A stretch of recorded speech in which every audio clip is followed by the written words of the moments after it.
बिस्मिल्लाहिर्रहमानिर्रहीम। अस्सलाम वालेकुम।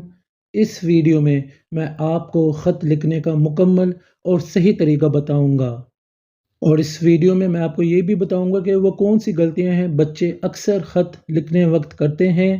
अगर आप चाहते हैं कि आपके ख़त के सवाल में पूरे नंबर आएँ तो इस वीडियो को आखिर तक ज़रूर देखिएगा। तो वीडियो स्टार्ट करते हैं। सबसे पहले आपने सवाल नंबर मेंशन करना है। जो भी सवाल आपके क्वेश्चन पेपर पे हो आपने वही सवाल नंबर लिखना है और साथ में फिर आपने उसे अंडरलाइन कर लेना है। फिर नीचे आपने लिखना है छोटे भाई का नाम ख़त। अगर वालिद के नाम हो, वालदा के नाम ख़त हो तो आपने वालिद के नाम ख़त लिखना है, वालदा के नाम ख़त लिखना है। मैंने यहाँ आपको समझाने के लिए छोटे भाई का नाम ख़त लिखा है और उसे अंडरलाइन कर दिया है। फिर आपने अगली लाइन पे लिखना है इम्तिहानी मरकज़। यहाँ कुछ बच्चे लिखते हैं कमरा इम्तिहान, मगर आपने इम्तिहानी मरकज़ लिखना है और अंडरलाइन इसे हरगिज़ नहीं करना, जो बच्चे अक्सर अंडरलाइन भी करते हैं।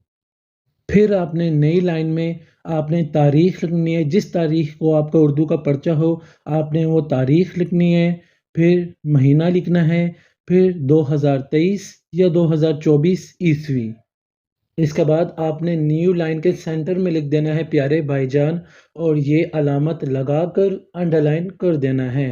अगर सवाल वालिद के नाम ख़त है या वालदा के नाम ख़त है तो आपने लिखना है मेरे प्यारे वालिद और मेरी प्यारी वालिदा और साथ में अलामत लगा देनी है और अंडरलाइन भी कर देना है। फिर इसके नीचे आपने न्यू लाइन पर लिख देना है अस्सलाम वालेकुम और ये अलामत फिर से आपने लगा देनी है। अगर हम लोग ख़त के साइज़ की बात करें कि ख़त कितने सफ़हात पर मुश्तमिल होना चाहिए तो ये तकरीबन 1.5 सफ़हात पर मुश्तमिल होना चाहिए और इन 1.5 सफ़हात पर हम लोगों ने ख़त के बारे में लिखना है। जिस मौजू पर हो आपने उस मौजू के बारे में ख़त को लिखना है। कोशिश कीजिएगा कि 2 बार मार्कर इस्तेमाल करें और 2 हवाला जात भी लिखें।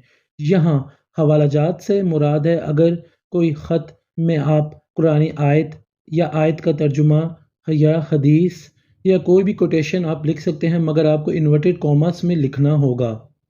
अगर आपके इम्तिहान में यह सवाल आ गया कि दोस्त की वालदा का इंतकाल हो गया है तो उससे ताज़ीद कीजिए, तो आप मार्कर से ये भी हवाला जात लिख सकते हैं। कुरान मजीद में है कुल्लु नफ्सिन ज़ायक़ातुल मौत और इसका तर्जुमा भी लिख सकते हैं हर जानदार चीज़ ने मौत का मज़ा चखना है और आपने इन्वर्टेड कॉमास में लिखना है। इसके अलावा जो भी ख़त आपको इम्तिहान में दिया जाए आप उसके मुतालिक कोटेशंस लिख सकते हैं, लाइन, कुरानी आयत, हदीस या कुछ भी आप लिख सकते हैं, मगर मार्कर और इन्वर्टेड कॉमा से लिखना है और 2 बार हवालाजात आप ज़रूर लिखें। इससे आपके बहुत ही अच्छे नंबर आएंगे। ख़त को जब आपने ख़त्म करना है तो आपने इस तरफ लिख देना है वस्सलाम और ना ही इसके बाद कोई कॉमा आएगा।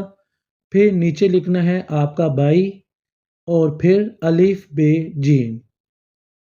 यहाँ बच्चे अक्सर गलती करते हैं, वो अपना नाम लिख देते हैं, अपने स्कूल का नाम लिख देते हैं और रोल नंबर लिख देते हैं।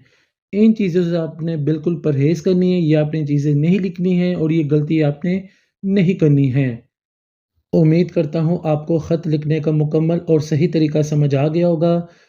तो इस वीडियो को लाइक करें, मेरे चैनल को सब्सक्राइब करें और इस वीडियो को ज़्यादा से ज़्यादा शेयर करें। अगर आपके ज़हन में कोई भी सवाल हो तो आप मुझसे कमेंट सेक्शन में पूछ सकते हैं। मुझे दुआ में याद रखिएगा। अल्लाह हाफ़िज़।